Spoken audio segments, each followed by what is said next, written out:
শেষ ওভারে জয়ের জন্য দিল্লি ক্যাপিটালসের দরকার ছিল ৬ রান। আইপিএলের মতো টুর্নামেন্টে এমন ম্যাচ জেতা বিশেষ কঠিন নয় বলেই মনে হতে পারে।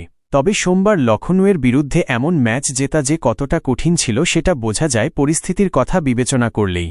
আসলে দিল্লি ততক্ষণে ৯ উইকেট হারিয়ে বসেছিল, অর্থাৎ একটি উইকেট পড়া মানেই খেল খতম। এমন পরিস্থিতিতে ডাকাবুকো শট নেওয়া মোটেও সহজ কাজ ছিল না।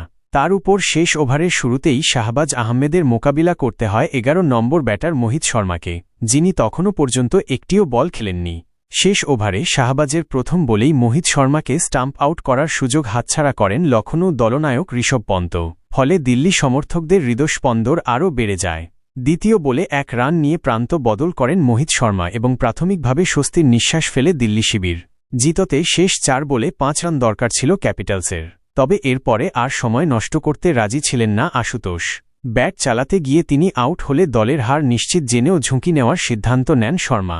১৯.৩ ওভারে শাহবাজের বলে ছক্কা হাঁকিয়ে দিল্লির জয় নিশ্চিত করেন আশুতোষ। শেষ ওভারে নিছক ম্যাচের উত্তেজনায় গা ভাসিয়ে ছক্কা হাঁকিয়েছেন আশুতোষ এমনটা নয় মোটেও, বরং সাংবাদিক সম্মেলনে স্পষ্ট জানান যে তিনি পরিকল্পনা করেই এমন সিদ্ধান্ত নেন। ম্যাচের পরিস্থিতি বিবেচনা করে সব ব্যাটারি নিজের গেম প্ল্যান স্থির করেন। আশুতোষও ব্যতিক্রমী নন। তিনি শেষ ওভারের আগেই স্থির করে ফেলেন যে মোহিত কোনোভাবে ১ রান নিয়ে তাকে ব্যাটিং দিতে পারলেই ছক্কা হাঁকিয়ে ম্যাচ শেষ করার চেষ্টা করবেন। অর্থাৎ ম্যাচ শেষ বল পর্যন্ত কোনোভাবেই টেনে নিয়ে যেতে রাজি ছিলেন না আশুতোষ।